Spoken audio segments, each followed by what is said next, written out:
Hello guys, economics world में आपका स्वागत है। मैं हूं डॉक्टर राजीव। आज हम चर्चा करेंगे अर्थशास्त्र के उन दो प्रमुख आधारों का जिस पर संपूर्ण अर्थव्यवस्था निर्भर करती है, जिसके माध्यम से संपूर्ण अर्थव्यवस्था संचालित होती है और हम सबों की कार्यप्रणाली भी अमूमन उन्हीं दो व्यवस्थाओं के आधार पर संचालित होता है। आज हम चर्चा करेंगे समष्टि एवं व्यष्टि अर्थशास्त्र क्या है, माइक्रो और मैक्रो, इसकी विशेषताएं क्या हैं, महत्व क्या है और उसकी सीमाएं क्या हैं। माइक्रो एंड मैक्रो, इस विषय पर हम लोग चर्चा करेंगे। दुनिया की आर्थिक समस्याओं का विश्लेषण करने के लिए प्रायः दो दृष्टिकोण को अपनाया गया या दो दृष्टिकोण को अपनाया जाता है। पहला है सूक्ष्म व्यष्टि, जिसको हम लोग माइक्रो कहते हैं, और दूसरा है मैक्रो, जिसको समष्टि या व्यापक कहते हैं। विश्लेषण की इन दो रीतियों पर या इन्हीं दो प्रमुख रीतियों के आधार पर आधुनिक समय में अर्थशास्त्र को दो शाखाओं में बांटा गया है या दो भाग में बांटा गया है। पहला है व्यष्टि अर्थशास्त्र, जिसको हम लोग माइक्रो इकोनॉमिक्स कहते हैं, और दूसरा है समष्टि अर्थशास्त्र, जिसको हम लोग मैक्रो इकोनॉमिक्स कहते हैं। व्यष्टि अर्थशास्त्र या माइक्रो इकोनॉमिक्स का जो संबंध है वह व्यक्तिगत इकाइयों से होता है, व्यक्तिक इकाइयों से या व्यक्तिगत इकाइयों से। अंग्रेजी में हम लोग इसको इंडिविजुअल यूनिट्स भी कहते हैं, जैसे एक व्यक्ति, एक परिवार, एक फर्म, एक उद्योग, एक वस्तु या सेवा का मूल्य आदि का निर्धारण कैसे होता है आदि के संदर्भ में माइक्रो इकोनॉमिक्स में हम लोग उसका अध्ययन करते हैं। लेकिन मैक्रो इकोनॉमिक्स में, जिसको हम समष्टि अर्थशास्त्र कहते हैं, समष्टि अर्थशास्त्र का संबंध संपूर्ण अर्थव्यवस्था या संपूर्ण अर्थव्यवस्था की बड़ी इकाइयों से है, जैसे राष्ट्रीय आय, कुल उपभोग, कुल उत्पादन, कुल रोजगार, कुल व्यय, कुल बचत, कुल मांग, कुल पूर्ति, कुल विनियोग, कुल रोजगार आदि का अध्ययन हम लोग मैक्रो इकोनॉमिक्स या समष्टि अर्थशास्त्र के अंतर्गत करते हैं। आर्थिक विश्लेषण की उपरोक्त दो शाखाएं ही वर्तमान में सबसे अधिक प्रचलित है और इन्हीं दो शाखाओं के आधार पर पहला व्यष्टि और दूसरा समष्टि, इसी दो शाखाओं के आधार पर अर्थशास्त्र का प्रयोग ओस्लो विश्वविद्यालय के सुप्रसिद्ध अर्थशास्त्री प्रोफेसर रेगनर फ्रीस ने किया था। इस दृष्टि से हम व्यष्टि एवं समष्टि अर्थशास्त्र के परिचय, उसकी विशेषताएं, उसके महत्व और सीमाओं का अध्ययन करेंगे। तो हम पहले चर्चा करेंगे व्यष्टि अर्थशास्त्र या अंग्रेजी में जिसको हम लोग माइक्रो इकोनॉमिक्स कहते हैं, वह क्या है। व्यष्टि अर्थशास्त्र का अर्थ क्या है। हिंदी में व्यष्टि अंग्रेजी भाषा के शब्द माइक्रो, जो ग्रीक भाषा के शब्द माइक्रोज से लिया गया है, उसी का हिंदी रूपांतरण है। व्यष्टि से अभिप्राय है अत्यंत छोटी इकाई, अर्थात हम कह सकते हैं कि व्यष्टि अर्थशास्त्र का संबंध अर्थव्यवस्था के अत्यंत या सबसे छोटी इकाई से है। इस प्रकार माइक्रो इकोनॉमिक्स के अंतर्गत या व्यष्टि अर्थशास्त्र के अंतर्गत इंडिविजुअल्स यूनिट्स या व्यक्तिक इकाइयों का या व्यक्तिगत इकाइयों का अध्ययन किया जाता है, जैसे व्यक्ति, परिवार, उत्पादक फर्म, उद्योग या किसी एक वस्तु या सेवा का मूल्य निर्धारण किस आधार पर किया जाता है, हम सब इसमें इसका अध्ययन करते हैं। व्यष्टि अर्थशास्त्र आर्थिक विश्लेषण की उस शाखा को कहते हैं जो व्यक्तिक या विशिष्ट आर्थिक इकाइयों तथा अर्थव्यवस्था के छोटे छोटे भागों का अध्ययन करता है और अध्ययन के साथ साथ उनके व्यवहारों का और एक दूसरे के साथ जो पारस्परिकता का संबंध होता है उसके पारस्परिक संबंधों का भी अध्ययन माइक्रो इकोनॉमिक्स करता है।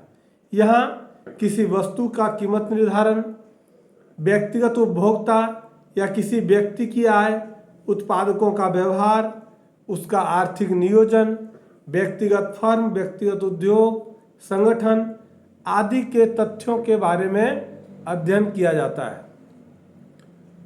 अर्थशास्त्रियों द्वारा माइक्रो इकोनॉमिक्स के कुछ विशिष्ट या प्रमुख परिभाषाएं दी गई है जिसकी चर्चा करना हम आवश्यक समझते हैं।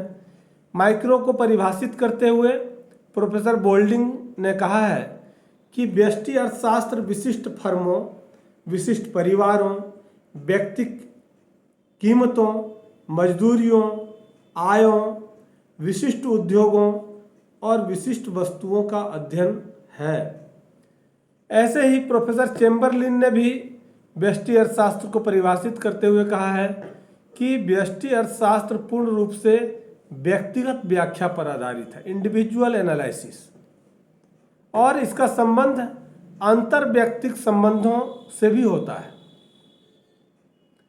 प्रोफेसर मेहता ने कहा कि व्यष्टि अर्थशास्त्र वस्तुओं एवं सेवाओं की कीमत निर्धारण का अध्ययन करता है। विभिन्न वस्तुओं की कीमतें क्या होना चाहिए या विभिन्न प्रकार की जो सेवाएं मानवीय आवश्यकताओं की पूर्ति के लिए होती है उनकी कीमतों का निर्धारण किस आधार पर किया जाए, इसके संबंध के बारे में या इसके निर्धारण का अध्ययन करने के लिए माइक्रो इकोनॉमिक्स का प्रयोग किया जाता है। व्यष्टि अर्थशास्त्र की एक महत्वपूर्ण मान्यता भी है और इसके अंतर्गत पूर्ण रोजगार की स्थिति मान लिया जाता है। ये मान्यताएं हैं व्यष्टि अर्थशास्त्र की कि यह मान लिया जाता है कि पूर्ण रोजगार की स्थिति है। इस मान्यता के होने का प्रमुख समस्या साधनों के बंटवारे की होती है, क्योंकि साधनों का बंटवारा कीमतों के आधार पर ही किया जाता है। जब भी बंटवारा होगा तो उसका प्राइस डिटर्मिनेशन होगा, कीमत निर्धारण होगा, और कीमत निर्धारण के आधार पर चूंकि हम बंटवारा करते हैं इसलिए कीमत सिद्धांत का विश्लेषण व्यष्टि अर्थशास्त्र का प्रमुख विषय बन जाता है, क्योंकि जब तक कीमत का निर्धारण नहीं होगा तब तक कीमत सिद्धांत का विश्लेषण नहीं हो सकेगा। इसी कारण व्यष्टि अर्थशास्त्र को कीमत सिद्धांत या प्राइस थ्योरी भी कहा जाता है। व्यष्टि अर्थशास्त्र की कुछ प्रमुख विशेषताएं हैं जिसकी चर्चा मैं करना चाहूँगा। पहला है कि व्यक्तिगत इकाइयों का अध्ययन। माइक्रो इकोनॉमिक्स की जो विशेषताएं हैं उसमें पहली विशेषता है कि यह व्यक्तिगत इकाइयों का या व्यक्तिक इकाइयों का या इंडिविजुअल यूनिट्स का अध्ययन करता है। व्यष्टि अर्थशास्त्र में व्यक्तिगत या विशिष्ट इकाइयों का अध्ययन किया जाता है, समूहों अथवा योगों का अध्ययन नहीं किया जाता है या उससे इसका कोई संबंध नहीं होता है। दूसरी विशेषता है सूक्ष्म चरों का अध्ययन। सूक्ष्म चर जिसको हम लोग माइक्रो वेरिएबल्स कहते हैं, अर्थात छोटे छोटे भागों का अध्ययन किया जाता है। इन चरों के परिवर्तन का प्रभाव अत्यंत ही कम होता है। जैसे एक उपभोक्ता अपने उपभोग या अपने उत्पादक अपने उत्पादन को संपूर्ण अर्थव्यवस्था की मांग एवं पूर्ति में कोई प्रभाव नहीं डाल पाता है, क्योंकि छोटे छोटे या व्यक्तिक इकाइयों द्वारा, इंडिविजुअल यूनिट्स द्वारा जो वस्तुएं और सेवाएं उत्पादित की जाती है उसके बाजार पूर्ति पर कोई प्रभाव नहीं होते हैं, क्योंकि उसकी मात्रा बहुत कम होती है। तीसरा है पूर्ण रोजगार की मान्यता।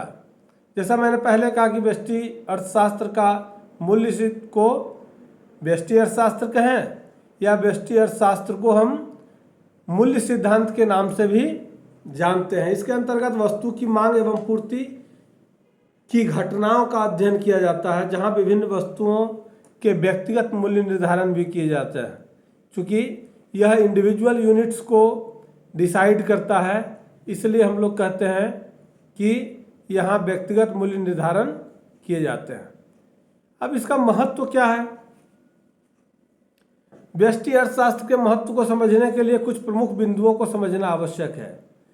पहला इम्पोर्टेंस है कि व्यष्टि अर्थशास्त्र या माइक्रो इकोनॉमिक्स संपूर्ण अर्थव्यवस्था के लिए आवश्यक है, क्योंकि व्यक्तिक इकाइयों या व्यक्तिगत आर्थिक इकाइयां ही मिलकर संपूर्ण अर्थव्यवस्था का निर्माण करती है। जब तक व्यक्तिगत आर्थिक इकाइयां नहीं मिलेगी, छोटे छोटे फर्मों का उत्पादन नहीं मिलेगा, एक एक उत्पादकों का उत्पादन नहीं मिलेगा, तब तक अर्थव्यवस्था का निर्माण संभव नहीं है। व्यक्तिगत मांग, व्यक्तिगत उत्पादन आदि के संयोग से ही सामूहिक मांग एवं सामूहिक पूर्ति का रूप सामने आता है। अगर व्यक्तिगत मांग और व्यक्तिगत उत्पादन आदि के संयोग को नहीं सामने रखेंगे तो सामूहिक मांग और सामूहिक पूर्ति संभव नहीं है। जैसे आप जानते हैं कि देश की अर्थव्यवस्था में सूती वस्त्र उद्योग की क्या स्थिति है, तब तो सर्वप्रथम आपको सूती वस्त्र उद्योग की फर्में या देश में छोटे छोटे उद्योगों की जानकारी हासिल करनी होगी कि अगर हमको भारत में सूती वस्त्र उद्योग की स्थिति जानना है तो छोटे स्तर पर उत्पादन करने वाले फर्मों का, उद्योगों का, इकाइयों का क्या स्थिति है, तभी आप संपूर्ण अर्थव्यवस्था में सूती वस्त्र उद्योग की स्थिति का पता लगा सकते हैं। अर्थात दूसरे शब्दों में हम कहें कि व्यष्टि अर्थशास्त्र ही की सहायता से ही, जब तक व्यष्टि अर्थशास्त्र नहीं होगा तब तक समष्टि शास्त्र या संपूर्ण अर्थव्यवस्था की समस्याओं का अध्ययन नहीं किया जा सकता है।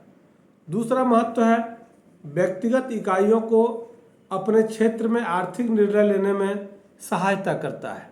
अर्थात एक उपभोक्ता, हम आप सब लोग उपभोक्ता हैं, हम सब बचत भी करते हैं। अपनी बचत, अपनी आय, अपनी व्यय आदि समस्याओं का निराकरण कैसे करें? एक फर्म उत्पादन या कीमत को किस प्रकार समायोजित करे, क्योंकि प्रत्येक उपभोक्ता यही चाहता है कि वह अपने सीमित साधनों से असीमित आवश्यकताओं की पूर्ति कैसे करे, अधिक से अधिक संतुष्टि को प्राप्त कैसे करे। और इसी प्रकार प्रत्येक उत्पादक भी यही चाहता है कि वह कम से कम उत्पादन लागत पर अधिकतम उत्पादन कैसे कर सके तथा अधिकतम लाभ प्राप्त कर सके। इन सभी तरह की समस्याओं का समाधान व्यष्टि अर्थशास्त्र में किया जाता है। तीसरा जो महत्व है वह है कि आर्थिक नीति के निर्धारण में सहायक होता है। व्यष्टि अर्थशास्त्र का आर्थिक नीतियों के निर्धारण में महत्वपूर्ण योगदान होता है। सरकार की आर्थिक नीतियों का निर्धारण इस आधार पर किया जाता है कि व्यक्तिगत इकाइयों के कार्य कारण का कैसा प्रभाव पड़ता है। जैसे हम इस बात का अध्ययन करते हैं कि सरकार नीतियों का विशिष्ट वस्तुओं की कीमतों, श्रमिकों की मजदूरियों तथा साधनों के वितरण पर उसके पड़ने वाले प्रभावों का अध्ययन किया जाता है। इसलिए यह आवश्यक है कि सरकार वह किसी भी नीति का निर्माण करते समय या जिस किसी भी नीति का निर्माण करती है वहाँ उस पर व्यक्तिगत इकाइयों पर पड़ने वाले प्रभावों का अध्ययन करना हमेशा आवश्यक माना जाता है। चौथा है आर्थिक कल्याण एवं कार्यकुशलता का निरीक्षण करना। व्यष्टि अर्थशास्त्र में जहाँ व्यक्तिगत उपभोग, व्यक्तिगत रहन सहन आदि के स्तर की जानकारी प्राप्त की जा सकती है, वहीं सार्वजनिक आय, सार्वजनिक व्यय के प्रभावों की भी जानकारी प्राप्त की जा सकती है। इस प्रकार व्यक्तिगत इकाइयों के विश्लेषणात्मक अध्ययन के दृष्टि से उसमें जो पाई जाने वाली खामियां हैं उनको इसके माध्यम से पता लगाया जा सकता है तथा उसकी कार्यकुशलता में सुधार भी किया जा सकता है। जब हमको खामियों का जानकारी होगा, कमियों की जानकारी होगी, त्रुटियों की जानकारी होगी, तो हम व्यवस्था में परिवर्तन करने के लिए या सुधार करने के लिए हम उसका प्रयास करते हैं। पांचवा इम्पोर्टेंस है कीमत सिद्धांत के विश्लेषण में सहायक होता है। यानी जब भी कीमतों के सापेक्षिक ढांचे को, रिलेटिव प्राइस स्ट्रक्चर का अध्ययन करना होता है तो हमको माइक्रो इकोनॉमिक्स की आवश्यकता होती है। अर्थात विशिष्ट वस्तुओं या सेवाओं का मूल्य निर्धारण तथा विशिष्ट साधनों का वितरण जो कि अर्थव्यवस्था का सबसे महत्वपूर्ण विषय है, का अध्ययन केवल और केवल व्यष्टि अर्थशास्त्र द्वारा ही संभव होता है। यद्यपि व्यष्टि अर्थशास्त्र आर्थिक विश्लेषण हेतु पर्याप्त महत्वपूर्ण एवं उपयोगी भी है, किंतु इसकी कुछ सीमाएं हैं। सीमाएं क्या हैं? केवल व्यक्तिगत इकाइयों का अध्ययन करता है, इसका लिमिटेशंस है। हमने पहले ही कहा कि माइक्रो इकोनॉमिक्स इंडिविजुअल यूनिट्स का, व्यक्तिगत इकाइयों का या व्यक्तिगत इकाइयों का अध्ययन करता है। यह केवल व्यक्तिगत इकाइयों के संचालन एवं विश्लेषण में ही लगा रहता है, जिस कारण विश्लेषण में राष्ट्रीय अथवा विश्वव्यापी अर्थव्यवस्था का सही ज्ञान केवल माइक्रो इकोनॉमिक्स से संभव नहीं है। दूसरा है अवास्तविक मान्यताएं। व्यष्टि अर्थशास्त्र में अवास्तविक मान्यताएं भी हैं, इसलिए इसे काल्पनिक भी कहा जा सकता है, क्योंकि यह केवल पूर्ण रोजगार वाली अर्थव्यवस्था के धारणा के बारे में काल्पनिक आधार को प्रस्तुत करता है। यह इस प्रकार व्यवहारिक जीवन में पूर्ण प्रतियोगिता के स्थान पर अपूर्ण प्रतियोगिता पाई जाती है। व्यष्टि अर्थशास्त्र में दीर्घकाल की मान्यताएं भी व्यवहारिक नहीं लगती है। इसलिए प्रोफेसर किन्स ने कहा था कि हम सभी अल्पकाल में रहने वाले हैं, दीर्घकाल में हम सबकी मृत्यु हो जाती है, इसलिए दीर्घकाल के बारे में नहीं सोचें। और माइक्रो इकोनॉमिक्स अल्पकाल का अध्ययन करता है, व्यक्तिगत इकाइयों का अध्ययन करता है। तीसरा जो इसका लिमिटेशंस है वह है व्यष्टि निष्कर्षों का संपूर्ण अर्थव्यवस्था पर लागू न होना। चूँकि यह अर्थव्यवस्था के एक छोटे पार्ट का या एक भाग का अध्ययन करता है, इसीलिए एक भाग के अध्ययन के आधार पर संपूर्ण अर्थव्यवस्था के बारे में कोई निर्णय लेना या सोचना सार्थक नहीं होगा, क्योंकि जो निर्णय व्यक्तिगत इकाइयों के लिए उचित हो वह संपूर्ण अर्थव्यवस्था के लिए उचित होगा। यह व्यवहारिक नहीं है। व्यवहार में कुछ धारणाएं ऐसी होती है जिन्हें समूहों पर लागू करने से निष्कर्ष गलत निकल सकता है। उदाहरण के लिए बचत करना एक व्यक्ति के दृष्टिकोण से ठीक है, लेकिन यदि समाज के सभी लोग बचत करने लग जाएं तो इसका अर्थव्यवस्था पर प्रतिकूल प्रभाव पड़ेगा, क्योंकि इस कारण से उपभोग की वस्तुओं की मांग कम हो जाएगी, उत्पादन तथा राष्ट्रीय आय कम होने लगेगी तथा बेरोजगारी बड़े पैमाने पर फैलने लगेगी। चौथा इसका जो लिमिटेशन है वह है संकुचित अध्ययन। कुछ आर्थिक समस्याएं ऐसी होती है जिनका अध्ययन व्यष्टि अर्थशास्त्र में संभव नहीं है। उदाहरण के लिए मौद्रिक नीति, राजकोषीय नीति, राष्ट्रीय आय, रोजगार, आय एवं धन का वितरण, विदेशी विनिमय, औद्योगिक नीति इत्यादि, क्योंकि इनका संबंध संपूर्ण अर्थव्यवस्था से होता है। उपरोक्त जो तथ्य मैं बता रहा हूँ, मौद्रिक नीति, राजकोषीय नीति, राष्ट्रीय आय, रोजगार का स्तर, धन, आय, विविध का वितरण, विदेशी विनिमय, औद्योगिक नीति, ये सब का संबंध संपूर्ण अर्थव्यवस्था से होता है। यही कारण है कि आजकल समष्टि अर्थशास्त्र का महत्व दिन प्रतिदिन बढ़ता चला जा रहा है। अंतिम जो उसकी सीमा है वह पांचवा है अव्यवहारिक नियम एवं सिद्धांत। व्यष्टि अर्थशास्त्र के अधिकांश नियम एवं सिद्धांत पूर्ण रोजगार तथा पूर्ण प्रतियोगिता की मान्यताओं पर आधारित है, किंतु यदि पूर्ण रोजगार और पूर्ण प्रतियोगिता की मान्यता ही अव्यवहारिक है तो इस पर बने समस्त नियम और सिद्धांत, जो नियम इस पर बने हैं, जो सिद्धांत इसके आधार पर बनाया गया है, वो तमाम सिद्धांत और नियम अव्यवहारिक ही कहलाएंगे।